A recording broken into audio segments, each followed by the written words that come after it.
Assalamualaikum warahmatullahi wabarakatuh. Di dalam kisah Islami, ada cerita inspiratif tentang seorang anak yang begitu menyayangi dan memuliakan ibunya. Siapakah anak yang luar biasa itu? Anak itu bernama Uwais Al-Qarni. Uwais merupakan seorang pemuda yang hidup di masa Rasulullah, akan tetapi ia belum pernah berjumpa dengan Rasul. Sehingga Uwais Al-Qarni ini disebut sebagai tabi'in. Uwais Al-Qarni ini tinggal bersama ibunya di Yaman. Ibu Uwais kondisinya lumpuh, cacat, dan dikenal sebagai seorang perempuan yang menderita penyakit kulit kusta yang menular, sehingga membuat kulitnya belang-belang. Uwais pun memiliki penyakit kusta seperti ibunya, tetapi ia masih bisa beraktivitas seperti biasa. Sementara itu, ada juga yang mengatakan bahwa Uwais terkena penyakit vitiligo. Meski kondisi ibu Uwais cacat dan lumpuh, Uwais tetap sabar, tak meninggalkan, dan tak pernah lelah merawat ibunya. Ibu adalah sosok pahlawan yang paling dekat dalam kehidupan kita.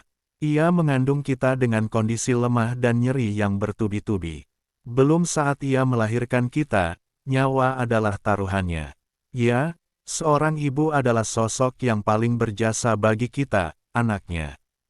Membicarakan ibu memang tidak akan ada habisnya. Ibu adalah sosok inspiratif yang keberadaannya memberikan ketenteraman dalam kehidupan kita.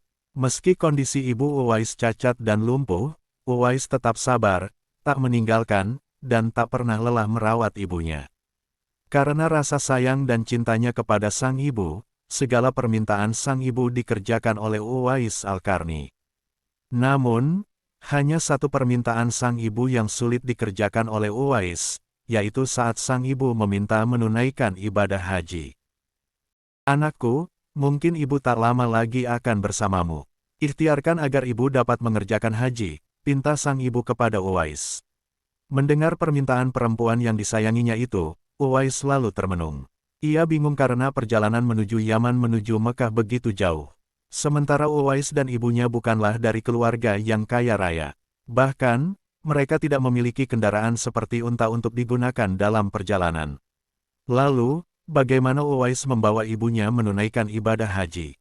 Setelah melalui perenungan, akhirnya Uwais menemukan jawabannya. Dengan yakin dan mantap, Uwais akhirnya membeli seekor anak sapi. Untuk apa gerangan? Rupanya anak sapi itu digunakan Uwais untuk melatih fisiknya. Setiap pagi, Uwais berlatih menggendong anak sapi itu secara bolak-balik untuk melatih kekuatan fisiknya. Orang-orang di sekitar Uwais bahkan sempat menyangka Uwais gila. Tak sedikit juga yang menganggap Uwais orang yang aneh. Namun, Uwais tak pernah menyerah. Ia tetap berlatih setiap hari menggendong anak sapi agar ototnya kuat. Setelah 8 bulan melalui masa latihan fisik dan musim haji pun telah tiba, Uwais pun akhirnya memenuhi keinginan ibunya. Dengan rasa semangat dan bakti yang besar kepada sang ibu, Uwais akhirnya memilih menggendong sang ibu menuju Mekah dengan cara berjalan kaki. Meskipun begitu sulit dan berat yang harus dilalui oleh Uwais, Uwais tidak mengeluh dan tidak menyerah. Ia fokus untuk taat kepada ibunya sebagai bukti cinta dan baktinya kepada sang ibu.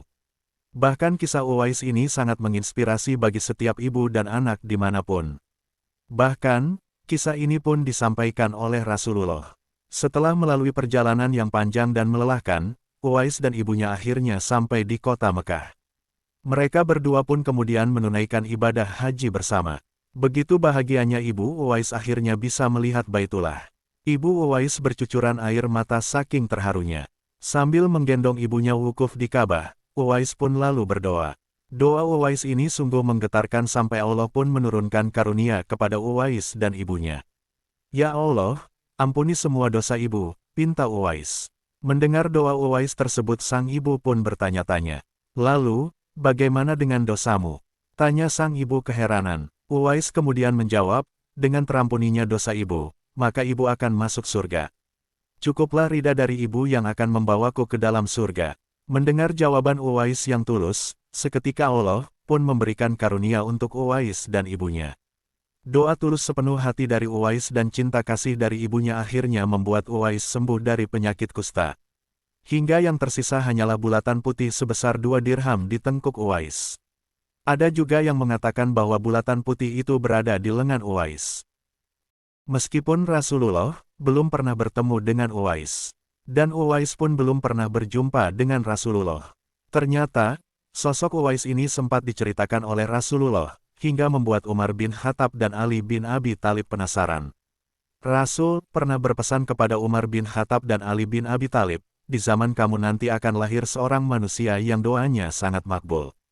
Kalian berdua, pergilah cari dia. Dia akan datang dari arah Yaman, dia dibesarkan di Yaman. Di dalam sebuah hadis dikatakan bahwa Uwais Al-Qarni ini dikenal sebagai sosok manusia yang dirindukan surga karena baktinya yang tulus kepada sang ibu. Dalam hadits riwayat Muslim, Umar berkata, "Aku mendengar Rasulullah bersabda, sesungguhnya sebaik-baik tabi'in itu adalah orang yang bernama Uwais. Ia memiliki orang tua, dan padanya terdapat kusta. Suruhlah dia untuk memohonkan ampun untuk kalian." Rasulullah pernah bersabda, "Suatu ketika, apabila kalian bertemu dengan dia, Uwais, mintalah doa dan istighfarnya. Dia adalah penghuni langit, bukan orang bumi." Saat Uwais sedang berada di kota Madinah, ia akhirnya bisa menemukan rumah Nabi. Uwais ingin sekali berjumpa dengan Nabi SAW. Akan tetapi Uwais tidak bisa bertemu dengan Rasulullah, karena Rasul sedang berperang. Uwais hanya bertemu dengan Siti Aisyah, istri Nabi. Meski Uwais sangat ingin bertemu dengan Rasulullah, Uwais teringat ibunya yang sedang sakit di Yaman. Uwais pun bergegas kembali pulang setelah menitipkan salam kepada Nabi SAW melalui Siti Aisyah. Setelah perang berakhir, Rasul pun kembali pulang dan bertanya kepada Aisyah barangkali ada yang mencarinya. Aisyah pun menjelaskan bahwa ada Uwais yang mencari Rasul, akan tetapi Uwais telah pulang kembali ke Yaman untuk merawat ibunya yang sedang sakit-sakitan. Kemudian Rasul menerangkan tentang ciri-ciri Uwais Al-Qarni kepada Umar bin Khattab dan Ali bin Abi Thalib. Kalau kalian ingin berjumpa dengan dia, perhatikanlah ia mempunyai tanda putih di tengkuknya. Rasulullah juga berkata, suatu ketika apabila kalian bertemu dengan dia, mintalah doa dan istighfarnya, karena dia adalah penghuni langit, bukan orang bumi. Tak lama Nabi Muhammad pun wafat. Umar dan Ali pun segera menjumpai Uwais di Yaman. Keduanya meminta didoakan oleh Uwais agar dosa-dosa terampuni.